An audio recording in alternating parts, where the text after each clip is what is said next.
प्रभु की स्तुति हो। मेरे प्रियो, आपने निर्गमन 1 अध्याय से लेकर 4 अध्याय तक में घटित घटनाओं को देखा। अध्याय 5 से आगे आप देखेंगे कि किस प्रकार यहोवा परमेश्वर ने मूसा और हारून के हाथों चिन्ह और चमत्कार मिस्रियों और फिरौन को दिखाए और उन पर 10 विपत्तियां डालकर अपनी इस्राएली प्रजा को 430 वर्ष की गुलामी से छुड़ाया। परमेश्वर चाहता तो उन्हें एक क्षण में मार सकता था।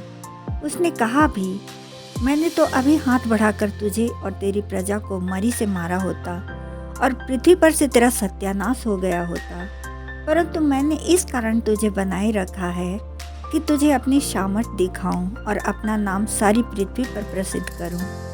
मेरे प्रियो, मिस्र तो मूर्ति पूजकों का देश था। उनके हजारों देवी देवता थे जिनकी वे उपासना करते थे। यहोवा परमेश्वर ने प्रत्यक्ष में तो फिरौन और उसकी प्रजा पर विपत्ति डाली थी, परंतु परोक्ष में उनके देवी देवताओं पर आक्रमण किया था। परमेश्वर ने साबित कर दिया था कि उनके कोई भी देवी देवता उन्हें नहीं बचा सकते थे। यहोवा ने मूसा और हारून को बता दिया था कि तुम जितना भी प्रयास करो, दबाव डालो, पर मैं फिरौन के मन को कठोर करता जाऊंगा और ऐसी सामर्थ्य उसे दिखाऊंगा कि एक दिन वह खुद मेरी प्रजा को मिस्र से निकाल देगा। आइए अध्याय 5 से कहानी को आगे बढ़ाते हैं। परमेश्वर के कहे अनुसार मूसा और हारून ने फिरौन के पास जाकर कहा, इस्राएल का परमेश्वर यहोवा यूं कहता है कि मेरी प्रजा के लोगों को जाने दे कि वे जंगल में मेरे लिए पर्व मनाएं। फिरौन ने कहा, यहोवा कौन है जो मैं उसका वचन मानकर इसराइलियों को जाने दूं?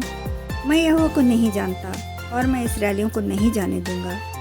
उन्होंने फिर कहा, इब्रियों के परमेश्वर ने हमसे भेंट की है और अगर हम उसे बलिदान न चढ़ाएं तो वह हम में मरी फैलाएगा या तलवार चलवाएगा।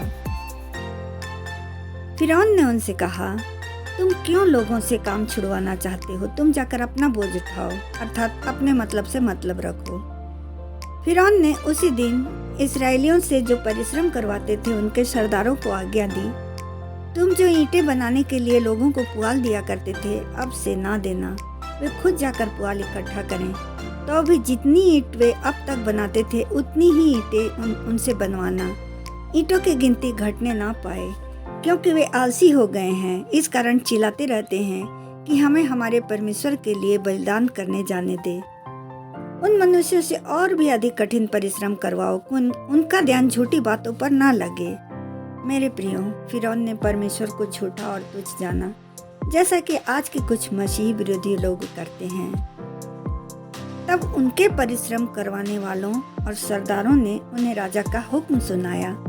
तब वे सारे मिस्र देश में तितर-बितर हुए कि पुआल के बदले कुंटी बटोरें, और उनके परिश्रम करवाने वालों ने उन्हें जल्दी जल्दी उतनी ही ईंट बनाने को कहा, पर वे पुआल के बिना काम को पूरा नहीं कर पाए। तब उनके सरदारों ने मार खाई और वे फिरौन की दुहाई देने गए, पर उसने उनकी एक न सुनी और उन्हें आलसी कहा। तब वे समझ गए कि उनके संकट के दिन आ गए हैं, और इस बात के लिए वे मूसा और हारून पर कुड़कुड़ाए और उन्हें कहा, यहोवा तुम पर दृष्टि करके न्याय करे, क्योंकि तुमने हमें फिरौन और उसके कर्मचारियों की दृष्टि में घृण ठहराकर हमें घात करने के लिए उनके हाथ में तलवार दे दी है। तब मूसा ने यहोवा के पास लौटकर कहा, हे प्रभु, तूने इस प्रजा के साथ ऐसी बुराई क्यों की और तूने मुझे यहाँ क्यों भेजा? जब से मैं तेरे नाम से फिरौन से बातें करने गया, तब से उसने उनके साथ बुरा ही व्यवहार किया और तूने अपनी प्रजा का कुछ भी छुटकारा नहीं किया। तब यहोवा ने मूसा से कहा, अब तू देखेगा कि मैं फिरौन से क्या करूँगा। तब वह उन्हें अपने देश से जबरन निकाल देगा। तब यहोवा की बात मूसा ने इस्राएलियों को सुनाई, परंतु उन्होंने मन की बेचैनी और दासत्व की क्रूरता के कारण उसकी ना सुनी। तब यहोवा ने मूसा को फिरौन के पास अपनी आज्ञा सुनाने भेजा, परंतु मूसा ने यहोवा से कहा, इस्राएलियों ने मेरी नहीं सुनी, फिर फिरौन मुझ भद्दे बोलने वाले की कैसे सुनेगा? मेरे प्रियो, निर्गमन 6 अध्याय के 14 से 25 पद में मूसा और हारून की वंशावली का वर्णन है, जिनकी कुछ मुख्य बातें मैं आपको बता देती हूँ। याकूब और लिया का तीसरा पुत्र लेवी था, और लेवी के 3 पुत्र थे, गेरशोन, कहात और मरारी। और कहात के 4 पुत्रों में से एक था अमराम। जिसने अपनी फूफी योकेबेद से विवाह किया था, और उनके द्वारा हारून और मूसा उत्पन्न हुए थे, जिन्हें यहोवा ने अपनी प्रजा को छुड़ाने के लिए बुलाया। यहोवा ने मूसा से कहा, सुन, मैं तुझे फिरौन के लिए परमेश्वर सा ठहराता हूँ और हारून तेरे लिए नबी सा ठहरेगा। जो जो आज्ञा मैं तुझे दूं वही तू कहना, और हारून उसे फिरौन से कहेगा, फिर भी मैं उसके मन को कठोर करूँगा। तब मूसा और हारून ने यहोवा की आज्ञा अनुसार ही किया। जब वे दोनों फिरौन से बातें करने लगे, तब मूसा 80 वर्ष का और हारून 83 वर्ष का था। फिर यहोवा ने मूसा से कहा, जब फिरौन तुमसे कहे प्रमाण के लिए कोई चमत्कार दिखाओ, तब तू हारून से कहना, अपनी लाठी फिरौन के सामने डाल दे। तब उन्होंने यहोवा की आज्ञा अनुसार किया। हारून ने अपनी लाठी फिरौन और उसके कर्मचारियों के सामने डाल दी और वह अजगर बन गई। तब फिरौन ने पंडितों और टोना करने वालों को बुलवाया, और मिस्र के जादूगरों ने अपने तंत्र मंत्र से वैसा ही किया, परंतु हारून की लाठी ने उनकी लाठियों को निगल लिया। मेरे प्रियो, शैतान हमेशा से परमेश्वर के तुल्य बनना चाहता था और उसी के जैसे चमत्कार दिखलाने की चेष्टा करता था, पर क्या वह परमेश्वर से कभी जीत पाया? नहीं, वह हमेशा से परमेश्वर से हारता रहा। मेरे प्रियो, हमारे देश में एक समुदाय के लोग हैं जो कि वरुण को जल देवता मानते हैं। उसी प्रकार से मिस्र में नील नदी को वे लोग हापी देवता मानते थे और उसकी उपासना करते थे। तब मूसा और हारून ने यहोवा की आज्ञा से फिरौन और उसके कर्मचारियों के देखते अपनी लाठी से नील नदी पर मारा, और नदी का सब जल लहू बन गया, और नदी की सारी मछलियां मर गई, और नदी से दुर्गंध आने लगी, और मिस्री लोग नदी का पानी न पी सके। तब मिस्र के जादूगरों ने भी अपने तंत्र मंत्र से वैसा ही किया। होना तो यह चाहिए था कि वे अपने तंत्र मंत्र से नील नदी के पानी को पहले जैसा कर देते कि लोग पी सकते, और लोग नदी के आसपास पीने के जल के लिए खोदने लगे। परंतु फिरौन का मन फिर भी हठीला ही बना रहा। जब यहोवा ने नील नदी को मारा था, तब से 7 दिन हो चुके थे। मिस्र की एक देवी थी, हेकेट, जिसका सिर मेढक के आकार का था, और मिस्री उसे जन्म और प्रजनन की देवी मानते थे और उसकी उपासना करते थे, और मेढक के आकार का तावीज बनाकर पहना करते थे। फिर यहोवा ने मूसा को आज्ञा दी, हारून से कह दे कि नदियों, नहरों और झीलों के ऊपर लाठी से हाथ बढ़ाकर मेढकों को मिस्र देश पर चढ़ा ले आए। और हारून ने वैसा ही किया, और मेढकों ने मिस्र देश पर चढ़कर उसे छा लिया, और जादूगरों ने भी अपने तंत्र मंत्र से वैसा ही किया। तब फिरौन ने हारून और मूसा को बुलवा कर कहा, यहोवा से विनती करो कि मेढकों को मुझसे और मेरी प्रजा से दूर करें, तब मैं इस्राएली लोगों को जाने दूंगा, जिससे वे यहोवा के लिए बलिदान करें। मूसा ने उससे पूछा, मैं कब तेरे और तेरी प्रजा के लिए विनती करूं? उसने कहा, कल। मूसा ने कहा, तेरे वचन के अनुसार होगा, जिससे तुझे ज्ञात हो जाए कि हमारे परमेश्वर यहोवा के तुल्य कोई दूसरा नहीं है। तब मूसा ने मेढकों के विषय यहोवा की दुहाई दी, और यहोवा ने उनके घरों, आंगनों, खेतों में से सारे मेढकों को मार दिया। तब लोगों ने इकट्ठा करके उनके ढेर लगा दिए, और सारा देश दुर्गंध से भर गया। परंतु फिरौन ने जब देखा कि अब आराम मिला है, तब यहोवा के कहे अनुसार अपने मन को कठोर किया। मिस्री लोग गेब नामक देवता को भूमि का देवता मानकर उसकी उपासना करते थे। उनके अनुसार वह खेती और उर्वरता का प्रतीक था। तब यहोवा ने मूसा से कहा, हारून को आज्ञा दे कि वह अपनी लाठी बढ़ाकर भूमि की धूल पर मारे कि वे कुटकियां बन जाएं। और हारून ने वैसा ही किया। तब क्या मनुष्य और क्या पशु दोनों पर कुटकियां हो गई, वरन सारे मिस्र देश की भूमि की धूल कुटकियां बन गई। मेरे प्रियो, ये कुटकियां बड़ी आकार की जूं होती हैं, जो केवल पशुओं के रोए में पाई जाती हैं। तब जादूगरों ने चाहा कि अपने तंत्र मंत्र के बल से हम भी कुटकियां ले आएं, परंतु यह उनसे न हो सका। और उन्होंने फिरौन से कहा, यह तो परमेश्वर के हाथों का काम है। परंतु फिरौन का मन यहोवा ने कठोर कर दिया। मिस्र की उवाचिट नामक देवी मक्खियों और कीटों से उनकी रक्षा कर सकती है, ऐसा वे मानते थे और उसकी उपासना करते थे। तब यहोवा ने अपनी प्रजा और मिस्र की प्रजा में अंतर ठहराया और गोसेन देश को अपने कोप से अलग किया।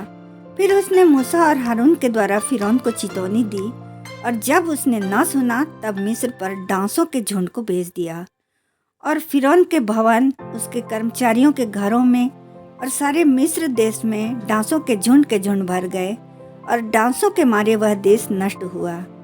मेरे प्रियो, डांस बड़ी मक्खियाँ होती हैं जो झुंडों में उड़ती हैं, पके फलों और सड़े गले पदार्थों में मंडराती रहती हैं। तब फिरौन ने मूसा और हारून को बुलवा कर कहा, तुम जाकर अपने परमेश्वर के लिए इसी देश में बलिदान करो।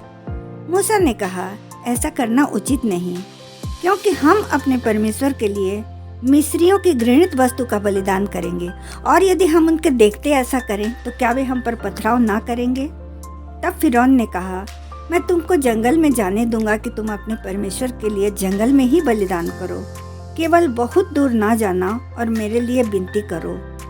तब मूसा ने कहा, सुन, मैं यहोवा से विनती करूंगा कि डांसों के झुंड तेरे और तेरी प्रजा से कल ही दूर हों, पर तू आगे को कपट करके हमें जाने के लिए मना ना करना। यहोवा ने मूसा की विनती सुनकर डांसों के झुंड को फिरौन और उसकी प्रजा से दूर किया, यहाँ तक कि एक भी ना रहा।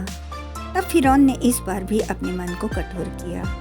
मेरे प्रियो, रोमी पहले अध्याय के 23 पद में पौलुस कहते हैं, मनुष्यों ने अविनाशी परमेश्वर की महिमा को नासवान मनुष्य और पक्षियों और चौपायों और रेंगने वाले जंतुओं की मूरत की समानता में बदल डाला और सृष्टि की उपासना की। मिस्र के लोग भी ऐसा ही करते थे। वे फिरौन की पूजा करते थे। पंता, बास्टेट, अमून और अनुबिस उनके पशुओं के देवता थे जिनकी वे उपासना करते थे। यहोवा ने मूसा और हारून को फिरौन के पास चेतावनी देने भेजा कि अगर तू मेरी प्रजा को नहीं जाने देगा तो सुन, तेरे जो घोड़े, गधे, ऊंट, गाय, बैल, भेड़, बकरी आदि पशु मैदान में हैं, उन पर यहोवा का हाथ ऐसा पड़ेगा कि बहुत भारी मरी होगी, परंतु इस्राएलियों का एक भी पशु ना मरेगा। फिर यहोवा ने उन्हें एक दिन का समय दिया और कहा, मैं यह काम इस देश में कल करूँगा। दूसरे दिन यहोवा ने ऐसा ही किया और मिस्रियों के तो सब पशु मर गए, परंतु इस्राएलियों का एक भी पशु न मरा। और फिरौन ने लोगों को देखने भेजा और उन्होंने आकर इस बात की पुष्टि की, परंतु फिर भी फिरौन ने अपने मन को कठोर किया। सेखमेट मिस्रियों के उपचार की देवी थी। यह महामारी ला भी सकती थी और उसे ठीक भी कर सकती थी, और मिस्री इस देवी की उपासना करते थे। तब छठी विपत्ति यहोवा ने फफोलों और फोड़ों को लाकर किया। उसने मूसा और हारून से कहा, तुम दोनों भट्टी में से एक एक मुट्ठी राख लो और मूसा उसे फिरौन के सामने आकाश की ओर उड़ा दे। उन्होंने वैसा ही किया। तब वह राख सूक्ष्म धूल होकर सारे मिस्र के मनुष्यों और पशुओं पर फफोले और फोड़े बन गई। प्रकाशित वाक्य 16 अध्याय का 2 पद में लिखा है, जब पहले स्वर्गदूत ने जाकर अपना कटोरा पृथ्वी पर उंडेल दिया, तब उन मनुष्यों के जिन पर पशु की छाप थी और जो उसकी मूर्ति की पूजा करते थे, एक प्रकार का बुरा और दुखदायी फोड़ा निकला। मेरे प्रियो, अंत के दिनों में जब परमेश्वर के प्रकोप के कटोरे उंडेले जाएंगे तब ऐसा ही होगा। आगे हम देखते हैं, उन फोड़ों के कारण जादूगर मूसा के सामने खड़े न रह सके, क्योंकि सब की तरह फोड़े जादूगरों के भी निकले थे। तब यहोवा ने फिरौन के मन को कठोर कर दिया और उसने उनकी ना सुनी। मिस्रियों के होरेस नामक आकाश का देवता था, जो उन्हें प्राकृतिक आपदाओं से बचाता था, और वे उसकी भी उपासना करते थे। यहोवा ने फिर मूसा और हारून को फिरौन को चेतावनी देने भेजा। मेरे प्रियो, यहाँ निर्गमन 9 अध्याय का 13 से 16 पद को आप पढ़ लीजिएगा। पद 17, क्या तू अब भी मेरी प्रजा के सामने अपने आप को बड़ा समझता है और उन्हें जाने नहीं देता? सुन, कल मैं इसी समय ऐसे भारी भारी ओले बरसाऊंगा जिनके तुल्य मिस्र की नींव पड़ने के दिन से लेकर अब तक कभी नहीं पड़े। इसलिए अब लोगों को भेजकर अपने सेवकों और पशुओं को आड़ में छिपा ले, नहीं तो सब पर ओले गिरेंगे और वे सब मर जाएंगे। फिरौन के कर्मचारियों में से जो लोग यहोवा के वचन का भय मानते थे, उन्होंने अपने अपने सेवकों और पशुओं को घर में हाँक दिया। पर जिन्होंने यहोवा के वचन पर मन न लगाया, उन्होंने अपने सेवकों और पशुओं को मैदान में रहने दिया।